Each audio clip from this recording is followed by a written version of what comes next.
नमस्ते। हमेशा खुश रहो बिटिया।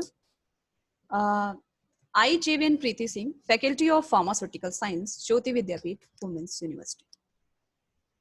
Today, I will discuss about the topic application of liposomes, niosomes, nanoparticle, and monoclonal antibodies.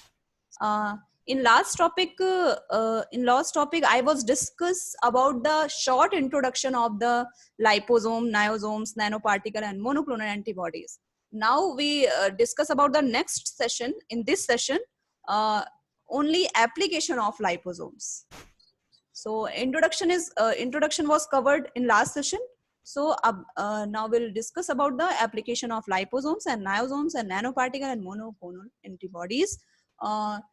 This topic belongs to the novel drug delivery system for the B Pharm 7th semester.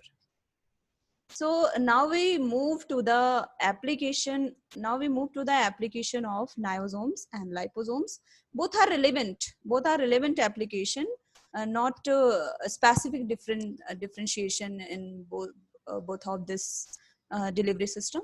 So application of niosomes and liposomes. First one is gene delivery, vaccine delivery, and Lismazius treatment, and anti-cancer drug delivery, delivery of peptide drug, and ophthalmic drug delivery.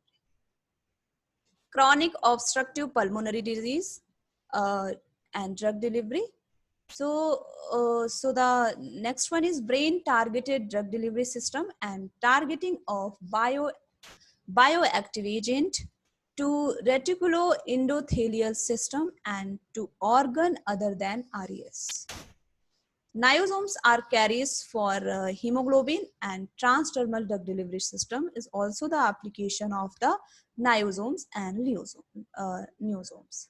So now this is the short application of the niosomes and leosomes. Both are relevant in the case of application.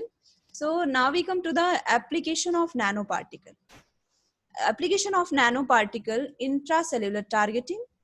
Intracellular targeting are divided into two parts. First one is poor intracellular diffusion beta-lactam antibiotics and reduced activity immunoglycosides, streptomycin and gentamicin. Cancer therapy, actinomycin D and doxorubicin, cisplatin and paclitaxel. Peroral administration, proteins and peptides, insulin, ocular delivery, pilocarpine, bitoxolol, and with polyalkylated acrylated reduce intraocular pressure for 9 hours. So DNA delivery for the gene delivery, and lymph targeting and brain targeting.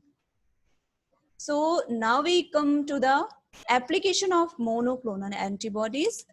This is very short topic, not a broad, not a long topic. This is very short topic. Only point-wise description is sufficient for the application of these types of delivery. Diagnostic, infectious diseases, hepatitis, influenza, herpes, and streptococcal, chlamydia, etc. And drug levels, cancer and pregnancy. Detecting antigen in immunohistochemistry and purify substance with technique of affinity chromatography. So therapeutic effect, diphtheria, organ transplantation, bone marrow transplantation, and cancer treatment, and radioimmunotherapy, and autoimmune disease and drug targeting. This is the sufficient application of monoclonal antibodies, and this is the complete session for the application of niosomes, liposomes, nanoparticle, and monoclonal antibodies. So this session is powered by the 2.0 Jyoti Vidyapeeth. This session is powered by powered by the digital version 2.0 Jyoti Vidyapeeth Women's University. And I hope you are satisfied with my digital session. If you have any query, please mention in comment box. I will resolve your problem by the problem resolving class. Thank you, and thank you for the listening.